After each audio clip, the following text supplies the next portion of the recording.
Hey, welcome back to my channel, Duct Tape Mechanic. And in this video, I'm going to show you how to easily fix a very popular style GE washing machine that's stopping the cycle a few seconds after it's been started. So if you find this video to be helpful, make sure you subscribe to my channel for more DIY videos. So I got this washer hooked up to my little test station over here. And I just want to demonstrate what it's doing. So I'm just going to put it onto a normal wash and start the cycle. So it'll add a little bit of water and then a little bit more, and it'll make this weird buzzing noise and it just stops. So lock the lid. That's the buzzing noise, and that's it. That's the furthest it goes. Alright, let's fix this issue.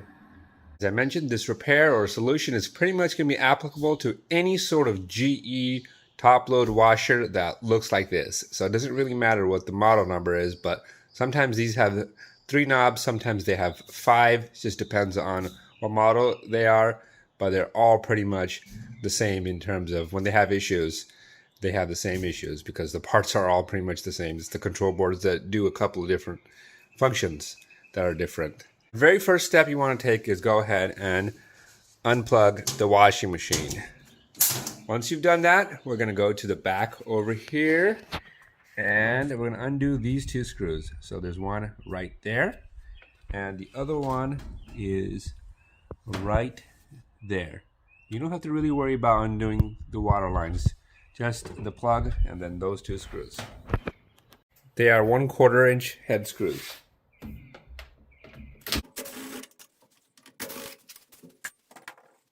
We've undone those 2 screws. We're going to go ahead and flip up the console. To do that, first thing you need to do is push it towards the wall. So like that, a sudden push really does it. And lift it up, and we're just going to rotate it out like that. So not really flipping it up, but kind of moving it off to the side. Once we do that, we're going to see the component that actually causes this issue, which is a bad motor capacitor. So one thing I like about these GEs, they make the motor capacitor easily accessible. It's not on the bottom, so you don't have to worry about tipping the machine back or anything like that. But whenever you're handling these capacitors, you do want to be ultra careful and not to touch the terminals. So we're going to go ahead and grab it from the back and then pull off this plug right there, just like so. And then before we get too comfortable with it, we're going to short out the terminals so there's no accidental discharge. The best way to do that is get some insulated pliers or any sort of insulated tool and then short them together like so. Sometimes when you do that, there's a little bit of a spark. Sometimes there's not, but now we know they're safe to handle. So I've got the replacement capacitor on the right here. I will provide a link to this part, so it should pop up around now in the video, and you should also be able to go to the description and click it so you know exactly what part to order. You're not trying to figure out if you ordered the right one or not. And here is the bad one. And sometimes it's not very apparent. There's not really a physical issue with it or defect that you can just tell by looking at it that it's bad. So you kind of have to rely on 2 things. One, either it's showing that symptom where it's adding a little bit of water, then making a buzzing noise, then stopping immediately. Or 2, you can actually measure the capacitance of the capacitor, and I'm going to show that in the next step. But if you are having that symptom of that immediately shutting off after starting the cycle and it makes that buzzing noise, that's a key indicator that it's a capacitor. The only other issue I've ever come across with these GEs where it adds a little bit of water and then shuts off is a bad RPM sensor. But if that's the case, it will not make that buzzing noise, that motor buzzing noise.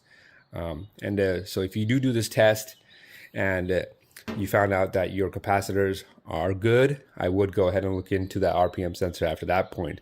And I do have a video on that, and I can just link that in the description of this video. So if you do need to go to that next step, you can do that. It's a little bit more of an involved troubleshooting or involved repair compared to just swapping out the motor capacitor. But it can definitely be done. All right, so a quick test just to verify everything. before you want to order the capacitor or move on to potentially the RPM sensor. But like I said, when that issue happens, it won't make that characteristic buzzing noise to the motor. It'll just add a little bit of water and stop. Anyways, I got this multimeter right here. I'm going to measure the capacitance by putting it into capacitance mode. That's that symbol right there. It measures it in nanofarads, I believe, or yeah, on this micrometer or on this multimeter, it just changes the units automatically changes the units. So that is the symbol of capacitance right there. So I got it right there. And then we're going to look at the new one first, just so you know.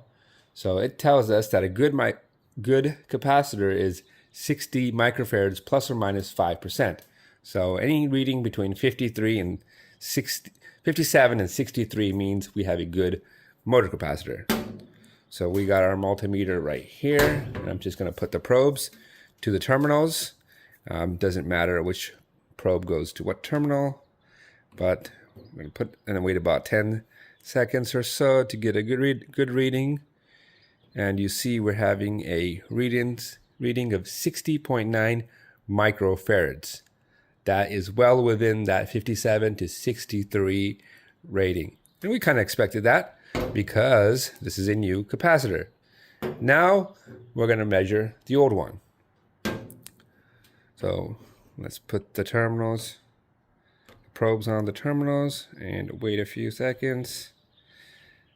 So as you can see, no matter how long we wait, we are not getting a good reading. It is a very low 0.01 microfarads.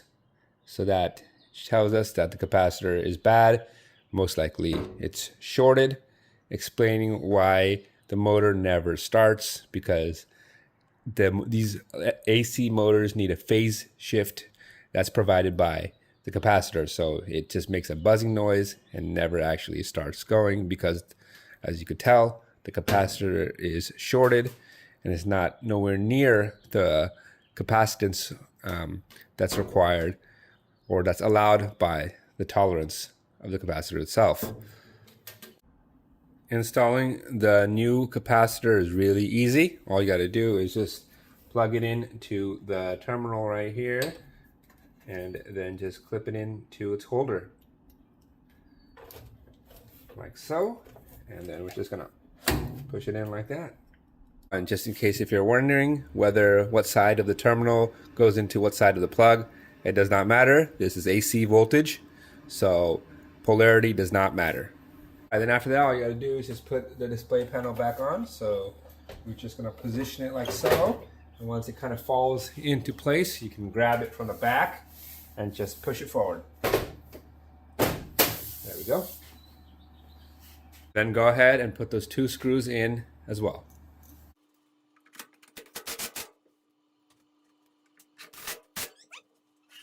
Alright, so we got the washer hooked back up properly to my test station, and I got it running here. As you could tell, it has already progressed to the wash cycle, which is good. And let's open up the lid here. I went ahead and bypassed the lid just for testing purposes. And as you can see, it is washing away as it should. So that is how you fix that issue right there. Simple fix, something you could do yourself in less than 15 minutes for less than 50 bucks. Found this video to be helpful, make sure you hit the thumbs up sign.